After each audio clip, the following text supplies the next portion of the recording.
All right, so we moved locations for this one. I was sitting at the living room table before, but the lighting was a bit dog shit, so I moved to the lounge.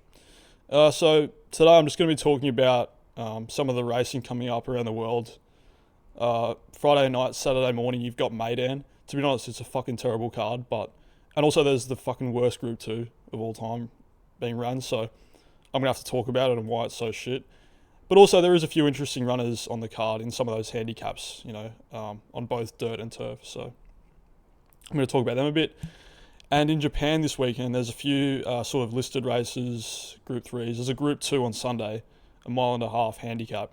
It's a handicap, which we don't like, but it should still be an interesting race.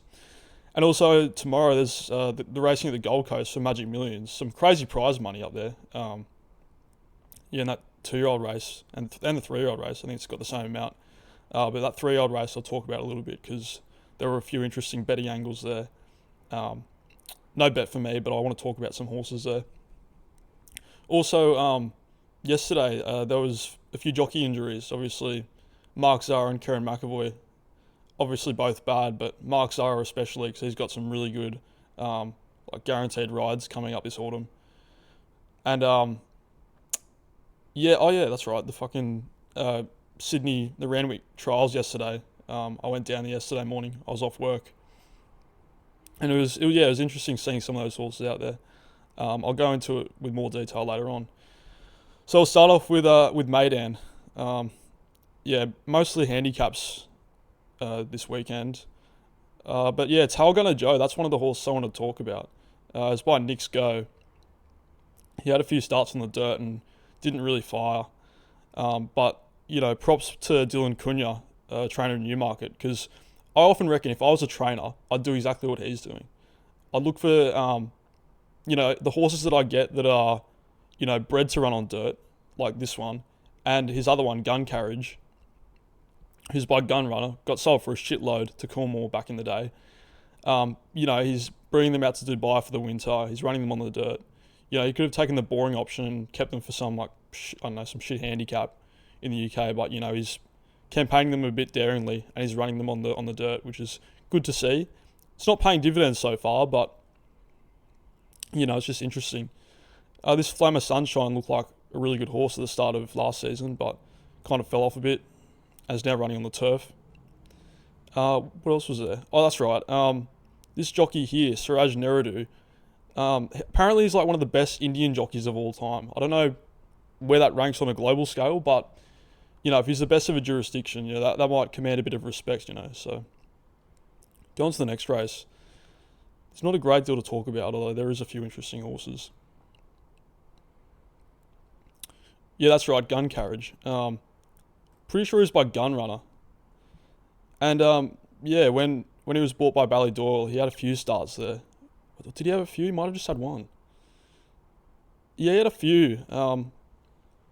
Obviously didn't run very well in his last race for them, but he's worth experimenting on the dirt with his pedigree. So again, props to Dylan Cunha, because that's the sort of shit that I'd do if I was a trainer. This Shepparton Lodge looked really good in his first start, but hasn't really done much since. Yeah, that's enough of that race. There's Hans Anderson as well. That was the pacemaker for Cornwall a few years back. It was City of Troy season, actually. He was being carted along in all those races. That's interesting as well. City of Delight, David Manusier, running on the dirt.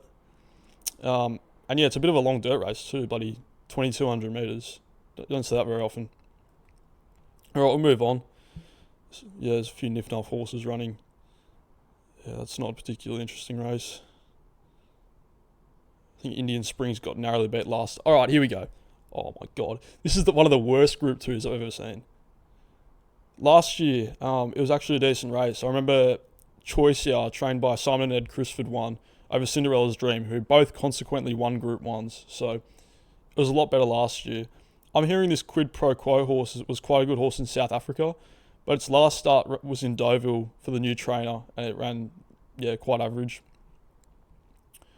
Yeah, it's just a very average Group 2. I'm surprised Charlie Appleby hasn't just picked one of his fillies or mares to just run in this, because it would be an easy win. Yeah, let's move on. It makes me sick looking at that race, to be honest. All right. This is usually quite a good race to working out the sort of UAE Oaks type horses. We saw last year that horse I mentioned briefly before, Flammer Sunshine, and I think it was Aragatu Gozaimasu just went way too hard up front, and the Danish trained Queen Azteca, trained by Niels Petersen, got dropped out and came flying home, and that was the start of a really good season for her. She ended up going to win the UAE Oaks. She unravelled a bit in the Derby and hasn't gone very well in the States since then. But yeah, I just remember there were some good horses that came out of this race last year. All right, that's probably enough for Meydan. There's not that much to talk about there. Next week will be different because it's Fashion Friday. I think it might be the second Al Maktoum Challenge, so there'll be some good horses coming back, some sort of World Cup potential horses. All right, I'll just talk about Japan briefly. Yeah, there's a listed race over 1,200 meters, which isn't that exciting. I think there was a horse in this race that did look good, which I might back as well. What was it? That's right. If it draws well, this Lily Joy, it's gonna have to draw well, and I'm not really keen on backing it at that price. But if it's any bigger than $2, I'll probably back it because obviously Christophe Lemaire, it's staying at 1,400 meters. Like, it's just simple shit like that often works. And like sometimes they get a rainy track in Japan, but it's pretty uncommon. I'd say it'll be a good ground. Yeah, that'll probably be a bet if it gets a nice draw. And yeah, Christophe Lemaire, just an absolute cheat code in Japan. All right, yeah, moving to Sunday. Yeah, there's a nice Group 3 over 2,000 metres. I found a horse in here that's quite interesting. Once again, depending on whether it's a good draw or not, because it's one of the most important parts of a bet for me. Gene King. Ridden by Arato Saito, the Contrail son. Yeah, fell apart a bit in the Hopeful Stakes last start, which historically is a very difficult race. But before then, over 1,800 metres, he ran second in a Group 3. I like the fact that Arato Saito is staying on board. And at 2,000 metres again, he'll be rock solid as well. He's, had a 2-week freshen up. I think this is a really good value play. If he starts around $26, yeah, I'll probably have something on each way because that seems like a great price. And he's one of the few horses in here that's, like compared at a high level. A lot of these horses are coming from the sort of lower ranks. Honestly, one of these other cats will probably win, especially the one ridden by Christophe Lemaire. But yeah, I think Gene King's a good each way play. And we'll just have a look at this Group 2 at Kyoto. Yeah, among the entries earlier in the week, there was a horse called Aloha Ali entered, which piqued my interest because he won really emphatically in France before running in the Arc. He fell apart in that race a little bit, but I thought, he's probably an interesting horse to watch next season and in these sorts of races. But I see he hasn't gone into the final field, so I'm not too sure what's gone on there. They might have found a more desirable race. But yeah, it's a handicap. We don't really like handicaps that much. Libyan Glass has been around for a little while. He's run in some big races. But yeah, it's an okay weekend of racing in Japan. I'll move on now to the Gold Coast. I'm not having a bet here, although I almost did, to be fair, in the 3-year-old race. Obviously, this 2-year-old race creates really good horses. I heard this Martin Harley talk about Ziploc very glowingly. He said it's one of the best horses ever ridden. This Warwoven has a lot of hype behind it as well. Knightsbridge, of course, owned by James Harron, ridden by J-Mac as well. That'll probably be hard to beat. These 2-year-old races, when they're that early on, I just find them to be such difficult betting races, and I just don't bother. I'll keep an eye on who wins and who runs well, but they're just so hard to read. Then we'll move on to the 3-year-old race. This Ninja better be good if it's going to win from barrier 17. That's all I'm going to say. That just seems like an incredible task. If he wins, he might be a world beater. But there were some of the fillies that I was looking at. Yeah, these two here, Memo and Ikarian Dream. They seem like good value plays if this Ninja struggles from that barrier. But I was doing some more research, and I think in the last 20 years, only four fillies have won this race. So that's probably better stats in a race like this than you'd find it somewhere else. But yeah, if I'm going to back a gelding, well, I have to back a gelding for my own rules, and there isn't any others that I'd want to back. So I'm just going to leave that.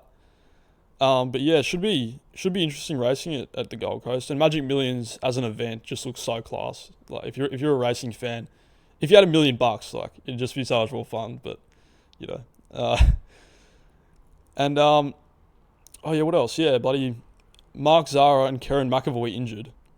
That's a pretty big blow. Both pretty good jockeys, although I lean towards Mark Zara at the moment.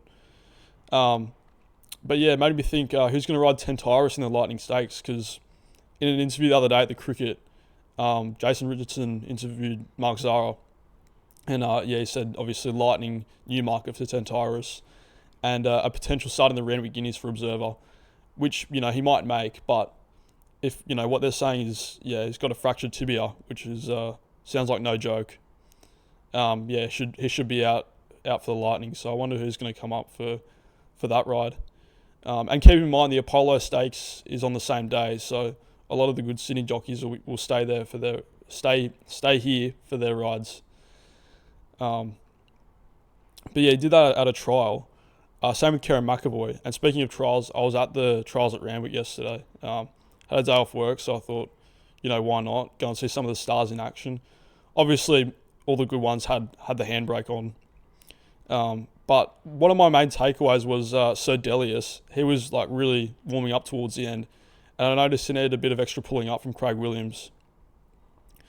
So that was relatively interesting. And also in one of the other trials, there's a 2-year-old called Incognito, who's one of the favourites for the Golden Slipper, and he was quite interesting because it was a lot smaller than the rest of them. But he should be interesting to see how he goes in these 2-year-old races. Alright, so I'm going to wrap up the video here.